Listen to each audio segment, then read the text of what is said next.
Assalamu alaikum, урматтуу мекендештер, урматтуу унаа сүйүүчүлөр. Бул чыгылышта силерге рассрочкага коюп жаткан унааларды көргөзөбүз. Бүгүн 2019 жылдын 14 апрели. Биз үчүн погода дагы жакшы болуп жатат. Базар өтө кызууда. Ал эми биз силерге рассрочкага чыккан унааларды көргөзөбүз. Бул жерде сол рулдуу Honda Servo унаасы экен. Рассрочка тууралуу толук маалыматты уже сиздер түшүнүп деле калдыңыздар. Ушул номерге кайрылыңыздар, канчага алса болот.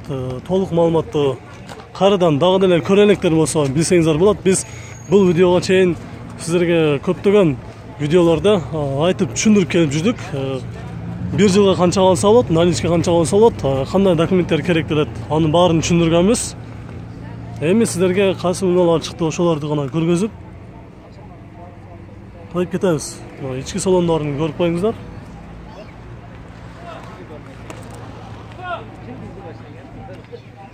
Бул жагында унаадагы рассрочка коюлуп тур, Honda Odyssey унаасы. Бул рассрочка коюлуп турбу экен? Рассрочка экен. Жол Nexia дагы бар экен.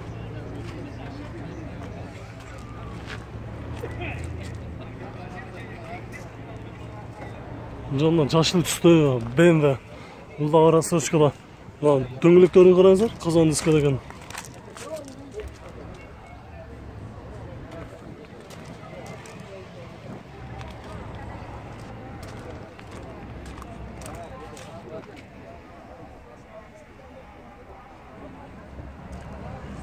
Ички салондорун көрүңүздөр.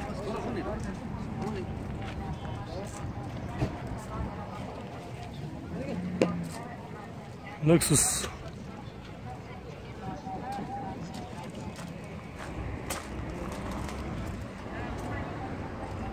Эгерде азыр эс ачык болсо, ачык экен.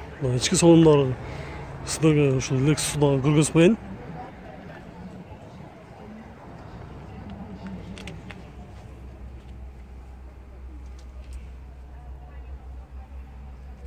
Ички салонун караңыздарчы, Lexus. Өтө класс, жол тандамасы унааларынын бирөөсү десек болот.